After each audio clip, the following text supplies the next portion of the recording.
friends, welcome to the show Talk with Your Doc. I'm Dr. Prashant Jani, and our guest for today is Dr. Stephen Fonso.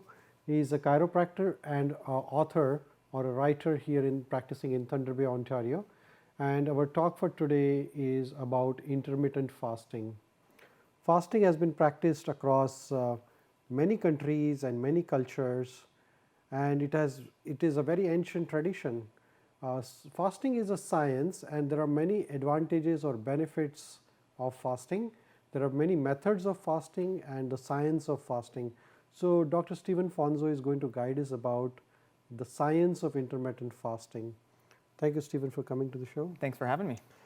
Please tell us about intermittent fasting. What is it?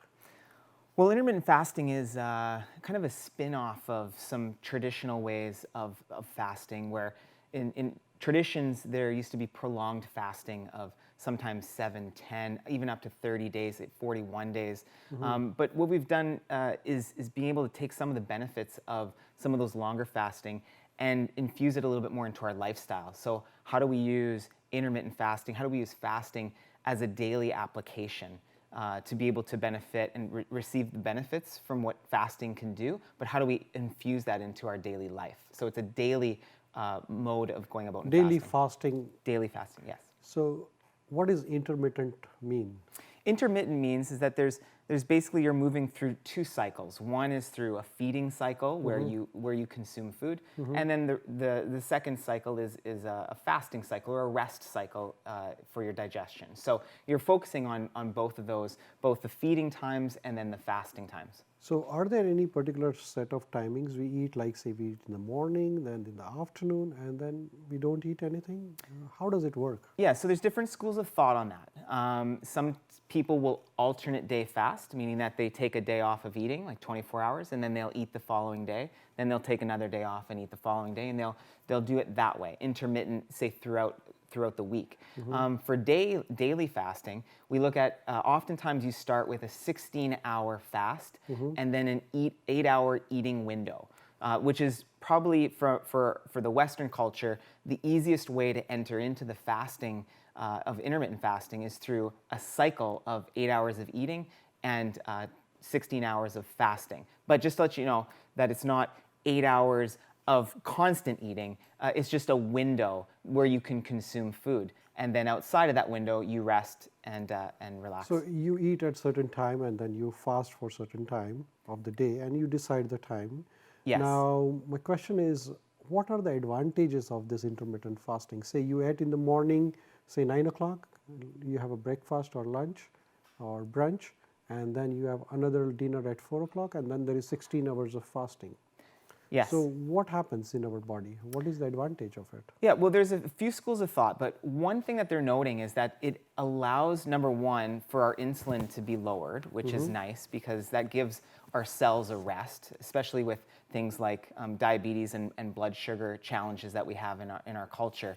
It gives the body an insulin rest and a blood sugar rest. So it allows a resting cycle, and that helps to replenish energy in the body. So when you eat, the body releases insulin. Yes. And when you don't eat, the insulin is not released. Correct. So is that beneficial for your health? That is beneficial because if the body's constantly inundated with insulin, it creates insulin problems and cellular problems in the body. And oftentimes when those cells get full of sugar and there's no room to go, now the body kicks sugars to increase in the bloodstream and it creates problems that way. So by giving the body a rest, it allows us to utilize a different source of energy, which is very much promoted in intermittent fasting. To use a different source of energy, give your body a longer rest cycle so that we can use something else for our energy, like fats to fuel our body, as opposed to just sugars alone.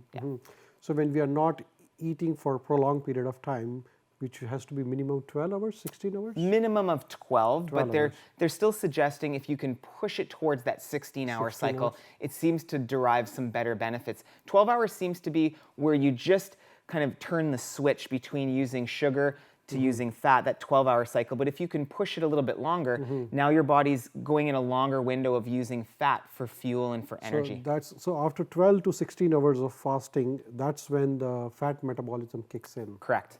and that's when you start using the fat. So it's good for losing the weight probably. It's great for losing weight. People that have been struggling with weight for periods of time, it's definitely a pretty effortless, what we found in our practice, a pretty effortless way for people to start to lose some pounds and some weight and to burn more fat, for with sure. the intermittent fasting. With the intermittent fasting, yeah. I mean, eating there's a lot of behavior modification to that. And in that, it becomes an easier behavior modification to just stretch the window of when you start eating. And that gap of 3 or 4 hour stretch has a profound impact on what kind of fat that you're burning in your body for energy. So when you are eating, say you're eating 2 times in a daytime at the interval of 8 hours, and then you have a 16 hours of fasting. So when you are eating, you can eat anything and everything, or their food has to be restricted? Well, there's schools of thought. One, if you're health oriented, Yeah. you're obviously going to be mindful of what you're taking in during that time.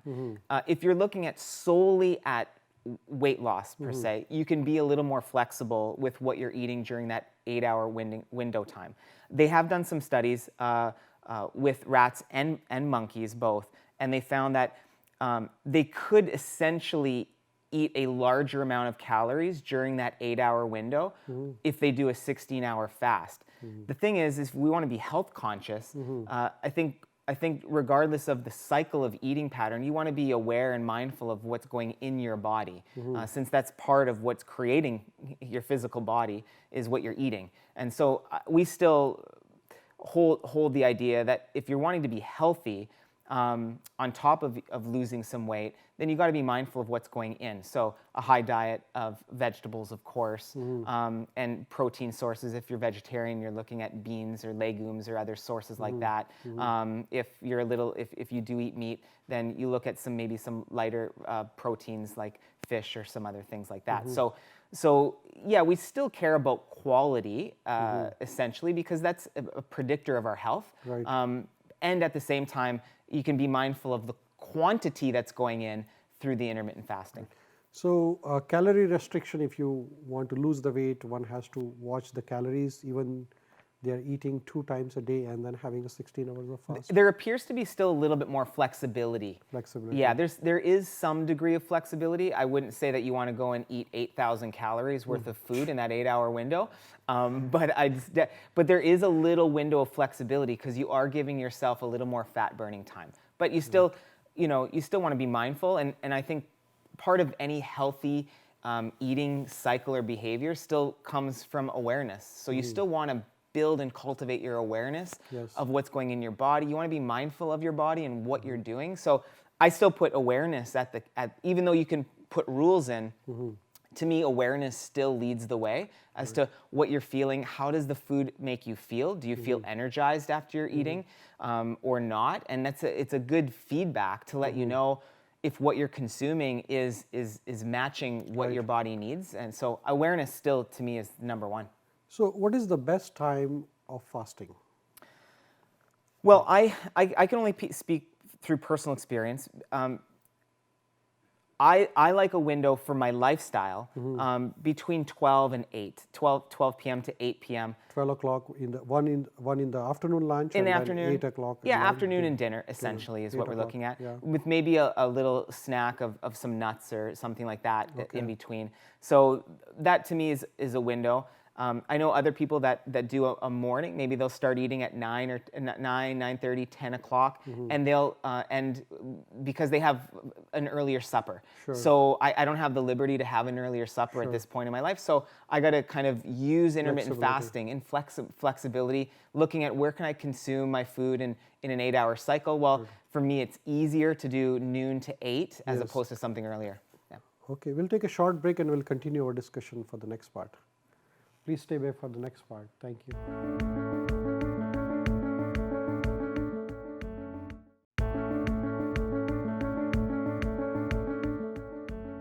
Dear friends, welcome back to the show Talk with Your Doc. Our guest for today is Dr. Stephen Fonso, and we are talking about science of intermittent fasting.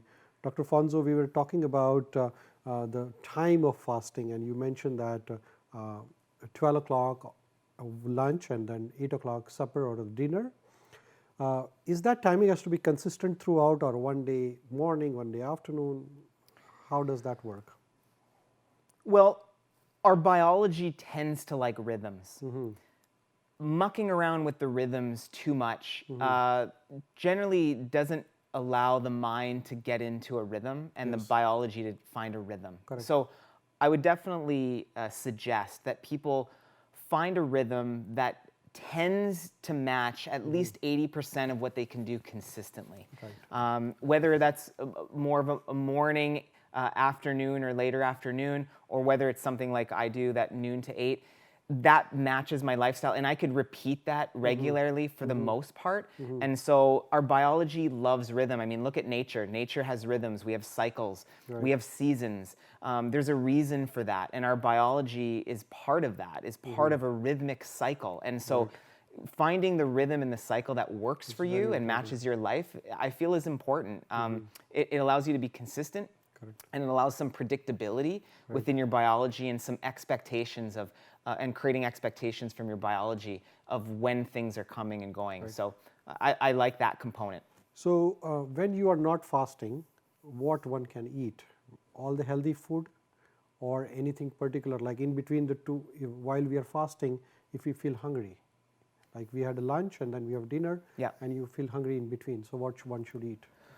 Well, I generally recommend, at least at the beginning, to abstain from it and have some water. Water is a nice thing to kind of fill the digestion. We do some apple cider vinegar and a little bit of water, like some warm apple cider vinegar and water is nice to do. So I tend to recommend for people to stay in a water mindset for the most part. I mean, you can have a black coffee during that time. You can do that. You can do some tea, like a green tea.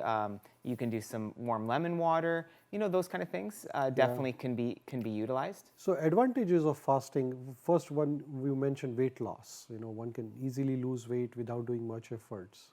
What are other advantages? Does it help to control blood sugar in the case of diabetes? It does help to control blood sugar. I've since, for the last 18 years, I've been really interested in the healing process of the body. And you know, the healing process, at least in the body, we have two general cycles in the body. One is a resting state, like the brake of a car, and then there's the gas pedal, called the sympathetic or fight or flight part of the nervous system. We have these two systems, the gas and the brake. When we initiate more of the brake, meaning that we give our digestion a rest, our digestion is very, very expensive on energy. So when we give that more of a rest, we allow this process to unfold called autophagy. Autophagy is the body's own kind of recycling process, and where it can go and it can track down different metabolites or things, toxins in the body that are produced due to stress. And so it can go in and track some of these things down, and almost like a self-cleansing process that can be induced from a fasting process. If we don't get enough rest time in that eating pattern, then we don't give the body that chance to go in and self-cleanse. And so from a healing perspective, that's where I feel the intermittent fasting and fasting itself can lend a great deal to the healing process. It definitely helps to manage blood sugar. At least the research shows it definitely helps to manage that. It helps to manage the insulin levels. But on top of that, it also promotes a self-cleansing mechanism that I feel is really enticing for this day and age, where we're inundated with tons of chemical stress from food, environmental pollutants, different types of toxins, emotional stress that create heat. And it saves your time from cooking, right? And it saves a ton of time, a massive amount of time. So, you know, time and energy, it helps to replenish energy. So, yeah, a lot of benefits that way. So, if somebody is diabetic, can he or she do fasting, or they have to take a medical advice before they begin the fasting? Well, I definitely suggest, you know, you want to find a trusted advisor to work with. If you have a health condition that you're working through, I definitely recommend an advisor to be able.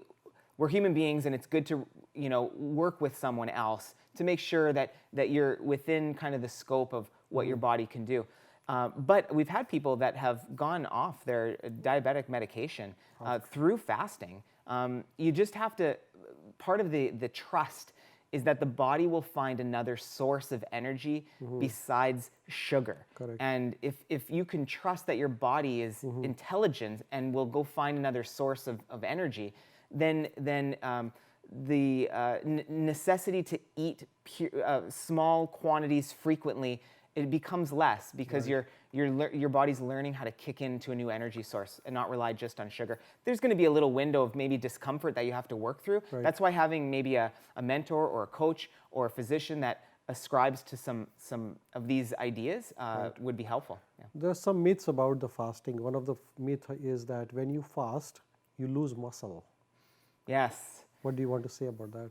Well, I would want to say that it's probably one of the lesser of the evils of fasting over time, in the sense that it hasn't really been shown to degrade muscle tissue. In fact, there's been some ideas that it actually promotes the cleansing of muscle tissue and actually helps to lean muscle tissue instead of having toxins that build up over time due to different workouts. I mean, depending on what your lifestyle is, there's a lot of strain on muscle tissue, and toxins build very easy in muscle tissue. So I'd like to say that it would enhance the quality of your muscle tissue as opposed to losing muscle mass. You're enhancing the quality of your muscle tissue by cleaning the tissue out. Probably you will lose muscle mass if you fast for a long time. For prolonged periods of time, you're going to lose a little. You're going to lose some muscle mass. But for the general population that are doing intermittent fasting, I wouldn't say that's something that you have to concern yourself with at the beginning. No. One of the concepts about the fasting is ketosis. Yes. And they say that ketosis is good for your brain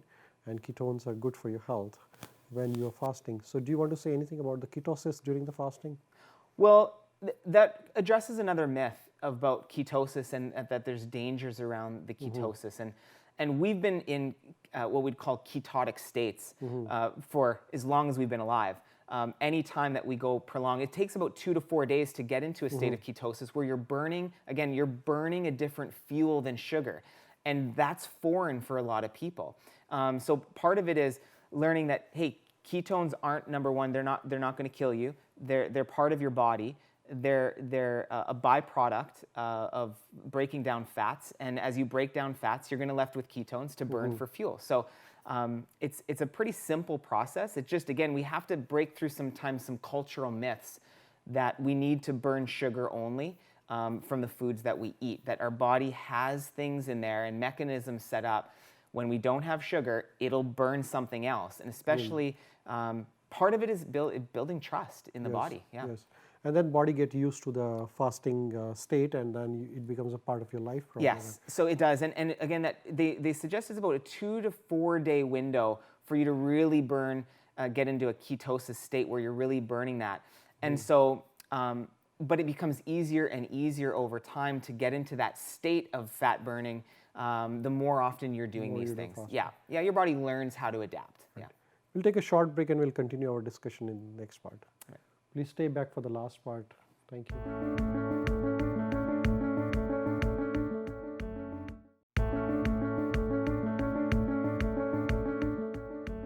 Friends, welcome back to the show Talk with Your Doc, and our guest for today is Dr. Stephen Fonso. We are talking about intermittent fasting. Dr. Fonso, we were mentioning about ketosis, and it takes a little longer fasting to produce the ketosis. Is there any time frame, like how much longer fasting produces ketosis, like after 20 hours, 24 hours? Or? Yeah, they're suggesting about 48 to 72 hours to induce this state of ketosis. And just on personal experience, when I've done fasting, it's around the end of day 2 when I did a fast that I seem to kind of kick into a new energy source. Yes. And that I understand as my body now burning those ketones for fuel. And it was a different source of energy. It wasn't something that I derived from food because I had been fasting for 48 hours. But I found that there was just a different sort of energy that seemed to ignite in my body, and I was being fueled by a different source. So is this ketones good for your health? Well, they're good in the sense that your body's burning something different than sugars. So, and it's learning to go in and use a different source of energy. Which so is fat. yeah, it's absolutely good. It's good for the body to learn different mechanisms to adapt. If you get too rigid in one way of using energy, we become a slave to that. So it's nice to stretch the body's capabilities to be able to use something different to fuel us in our life. One of the studies say that one who does intermittent fasting regularly, they have a long life. Longevity is increased, they say. Yeah, you know, one of the, from what I've read, the amount of calories that we take in our life has been equated to longevity. And the lesser calories we take in, it appears, the longer our lifespan goes. So I would definitely say that intermittent fasting with the general lower calorie intake, because just you're not eating as much, Yes. Generally speaking, and you're more mindful of what's going in your body, it's associated with a longer lifespan. Yes. So it appears as though that lowering that caloric intake is associated with a longer lifespan, and lower caloric intake is generally associated with intermittent fasting. Right. So advantages of intermittent fasting can be like weight loss, Weight reduce loss. obesity, then sugar control, Sugar control for longer sure. lives. Longer lifespan. How about lipids, blood lipid levels? It can go down with the fasting?